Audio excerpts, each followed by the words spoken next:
I am back. Chapter 70 of Tears on a Withered Flower. We talk about Mintrash and his new life that he's having. What are we doing? What am I doing? We talk about Mintrash's friend and the bitterness he had towards Mintrash. We talk about Haesoo in the present and in the past, and about what she's going through in the past with Mintrash and her getting bashed by people. Please stop this madness. Taha's hunting people in their dreams.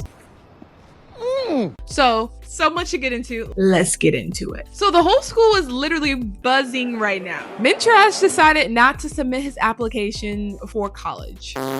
Yeah. And everyone's so shocked. And apparently the teacher lost his crop when he found out. Yeah, I mean, he was beating the crap out of Mintrash last chapter because he wouldn't take stuff seriously. And now he's so upset because he's like, you really didn't listen to me after me beating you so much. It's crazy. Everyone's like, he's so smart. You sure about that? I'm pretty sure he would have passed it. Why didn't he submit it? And in some way, they're kind of looking at him with like admiration because he didn't submit it. And we know why he didn't submit it. He wants to protect Haesoo from the crazy man that she calls her father. And you know what's crazy? Mintrash's friend is literally losing his crap right now. So Jian Wu is sneering at the fact that everyone's saying all this. He's mad that he didn't submit it. He's like, you really think that life is gonna hand everything to you? You think you're the main character? To him, like, Mintrash is acting like he rules the world. Like everything is at his disposal and pretending like struggles doesn't matter. So my connections with this, right? In chapter 69, his teacher literally warned him that his brains are not going to save him and that ignorance will be punished in the real world. And in chapter 68, we see that the bank rejecting him is a way of symbolism, and also the fact that he got a loan and now it's crushing him. Another proof of punishment from the world of his ignorance. So after that crazy event in the school, right? This guy goes to corner my girl Haesoo. Leave her alone. Doesn't want to talk to you. And starts to cut her with words like, what are you, a chef? What is this? And he says to her, if it weren't for you, Mintrash wouldn't have ruined his life. Why would you say that? Who are you? Who do you think you are?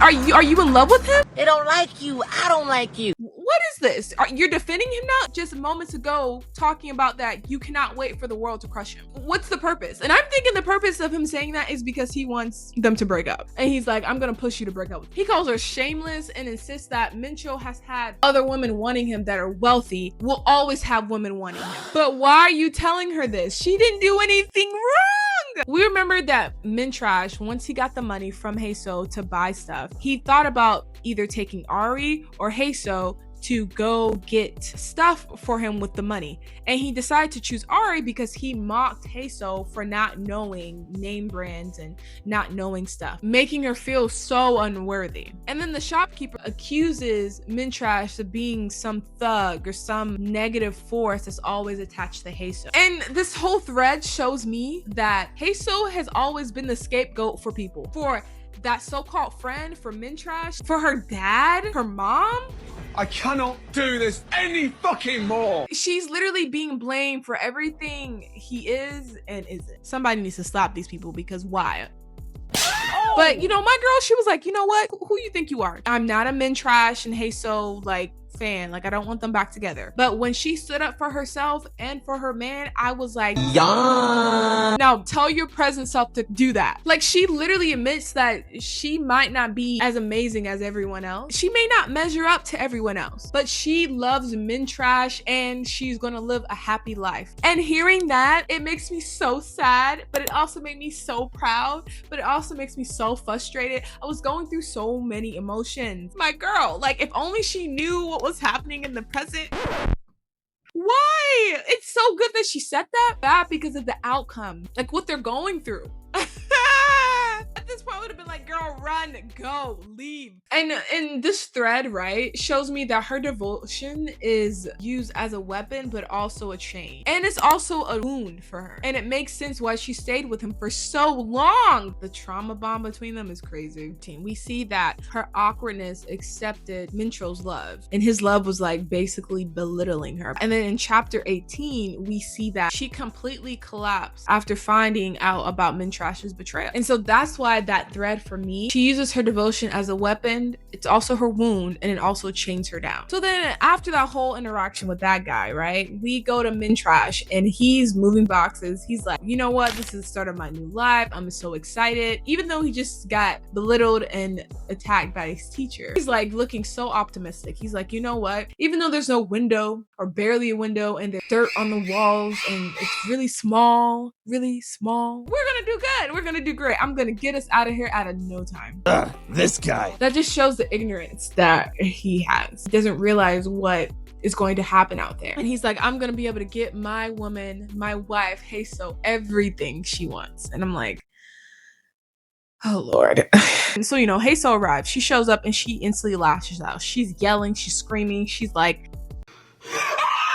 you ruined your life for me. I can't pay you back that way. I'm gonna basically be indebted to you. And he's like, no, you didn't ruin my life. You didn't. Stop it. You saved my life. You gave me a solution. You gave me a purpose. I'm like, dude, it's sweet, but it's sad and it's messed up and it's beautiful and it's ugly. It's really messed up. He's putting all of this on Haesoo without even realizing it. But then he's also putting it on himself. But then you realize in the present, he stops putting it on himself and gives it to Haesoo because Haesoo's willing to accept it. Oh my God. Because if you look back at chapter 69, he has this fantasy of buying her a home and doing all this amazing stuff for her, but he can't. And then in chapter 56, remember the grandmother's comment about the husband needs to keep his wife warm. And it's haunted him since youth. And it shows that he has never been able to provide for Haesoo for a very long time. And he resents himself for that. And in return, he throws it back to Haesoo. So this whole thread is like, this home is like a special thing for them because it's theirs, but it's built off of despair and destruction, poverty, with a little bit of love and coated with guilt. So we go back to the present. Thank God. I'm so tired of that guy. Like, throw him away. Now Haesoo in Taha's shirt. And we see that Taha brought some clothes over at Haesoo's house. I love this so much. And he shows up. She's like, why are you bringing clothes? He's like, remember, you said I could do this. And she was like, well, I didn't think you would actually do it. And I'm like, girl, it's Taha. He's a man of his word. Like, that's our guy. Yeah. And so she's holding and sniffing it, smelling it. It shows us that she in some way seeks comfort and she really adores and likes him a lot. So she falls asleep and she starts to dream of being intimate with him, and the way he's holding her and touching her, she starts to feel this sense of doubt, like, I need to know stuff. So she tramples over him and she's like, you need to tell me the truth. And he's like, if I tell you the truth, it's gonna make you cry. And I'm like, yo, why is it gonna make her cry, Taha? And she wakes up trembling like she's in Antarctica. And right in that moment, she sees Taha's message. I'm just like at a loss right now with this, right? Because I'm like, yo, Taha, what are you doing, my guy?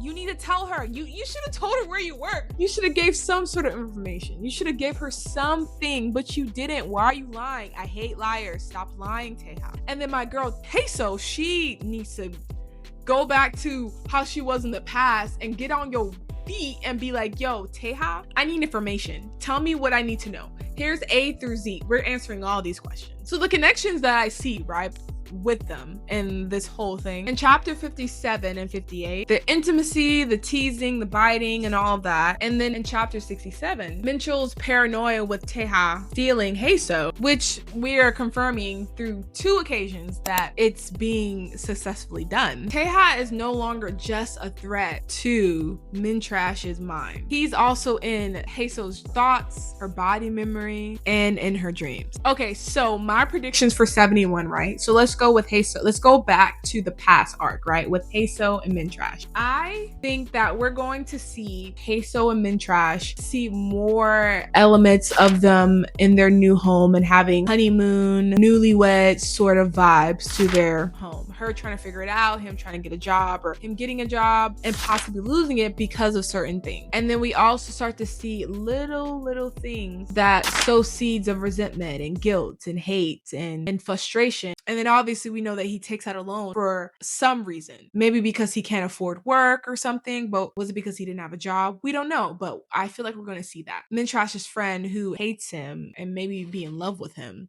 I think we're also going to see that going to start making up rumors with close friends of his. They probably are in the same circle. Bring down his character and make him look really bad, because I really think his friend is the voice of envy and judgment. And we see that. Really feel like we're going to see more of him since we got to see him in these past chapters. So with Haesoo and Taha, I think we're going to see her trying to cross the bridge over to Taha's side to really get to know who he is and trying to figure out more about him, because she doesn't really know who he is, especially with the dream that she had and also the other incidents where she has also had situations where things have popped up that has raised her doubts. If you guys like this video, go ahead and hit the like button. If you guys want to see chapter 71 when it comes out, go ahead and hit the follow button below so you can keep track of the uploads.